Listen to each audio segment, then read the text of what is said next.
मित्रों, रामनवमी का पर्व भगवान श्री राम के जन्मोत्सव के रूप में मनाया जाता है, परंतु यह मात्र एक धार्मिक आयोजन नहीं बल्कि एक गहन आत्मिक प्रतीक है। हमारे भीतर ज्ञान के प्रकाश के उदय का उत्सव है।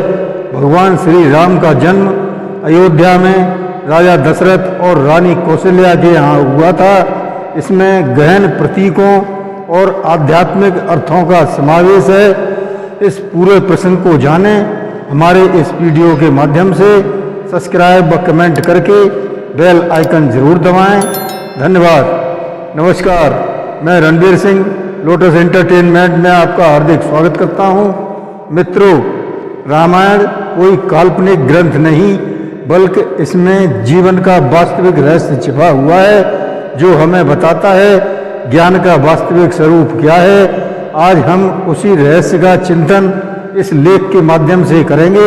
उदाहरण के लिए कुछ ऐसे बिंदु हैं जो राम और रामायण का शाब्दिक अर्थ बताते हैं।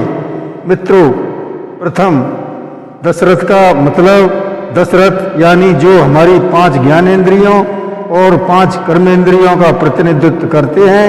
कौशल्या का अर्थ है कुशलता। जब ये 10 इंद्रियां कुशलता पूर्वक संचालित होती हैं तभी राम अर्थात आत्म प्रकाश का जन्म होता है।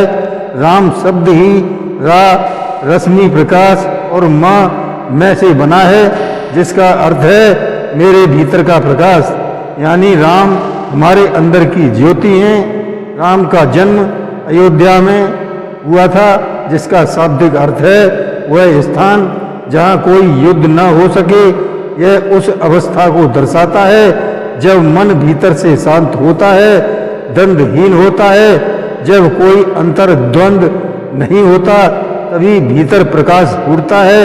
यही कारण है कि राम का जन्म अयोध्या में हुआ था, हमारे भीतर उस शांत स्थल में जहाँ से चेतना जागती है।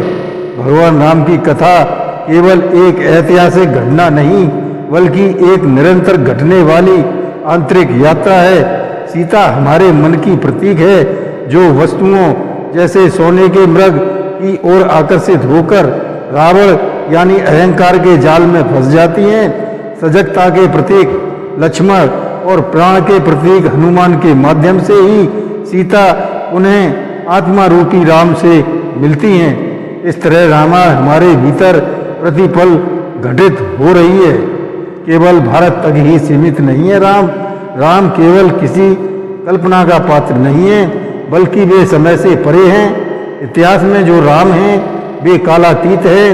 कई ऐतिहासिक प्रमाण राम के अस्तित्व की पुष्टि करते हैं, जिनमें अयोध्या से लंका तक की यात्रा और घटनाएं सम्मिलित हैं। यहाँ तक कि रामायण का प्रभाव केवल भारत तक सीमित नहीं रहा।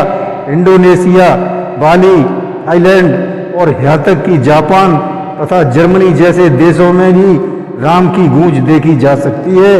राम आत्मा का प्रतीक है, जो हर प्राणी और हर कण में व्याप्त हैं। वह ओज जो हमारे भीतर है वही राम है। यही कारण है कि महात्मा गांधी ने कहा था, यदि तुम मुझसे सब कुछ छीन लो तो भी मैं जीवित रह सकता हूँ, लेकिन यदि राम को मुझसे दूर करोगे तो मैं उसी दिन मर जाऊंगा। हमारा शरीर ही अयोध्या है। हमारे शरीर को ही अयोध्या कहा गया है, एक नगर जिसमें 10 इंद्रियां, 5 ज्ञानेंद्रियां और 5 कर्मेंद्रियां शासन करती हैं। राम का जन्म तब होता है जब इन इंद्रियों का संतुलित और कुशल प्रयोग होता है, परंतु अधिकांश लोग विषय वस्तुओं को अधिक महत्व देते हैं, जबकि सत्य यह है कि ज्ञानेंद्रियां वस्तुओं से अधिक महत्वपूर्ण है। जैसे आंखें टीवी से ज़्यादा जरूरी हैं, कान ध्वनि से अधिक मूल्यवान है, परंतु मनुष्यों का मन इंद्रियों से भी अधिक महत्वपूर्ण है। जब हम केवल इंद्रियों की इच्छाओं के पीछे भागते हैं और मन की उपेक्षा करते हैं तो यह अवसाद और अशांति का कारण बनता है। मन की गति को रोकने और शांत का उपाय करना ही ध्यान और श्वास प्रतिक्रिया है। मन के भीतर का आकाश ही हमारे जीवन की डोर थामे हुए है। हमारे विचार, हमारी भावनाएं इसी से उत्पन्न होते हैं। जब हम अपनी भावनाओं को समझें बिना प्रतिक्रिया करते हैं तो हम अपने ही भावों के शिकार बन जाते हैं। जय श्री राम।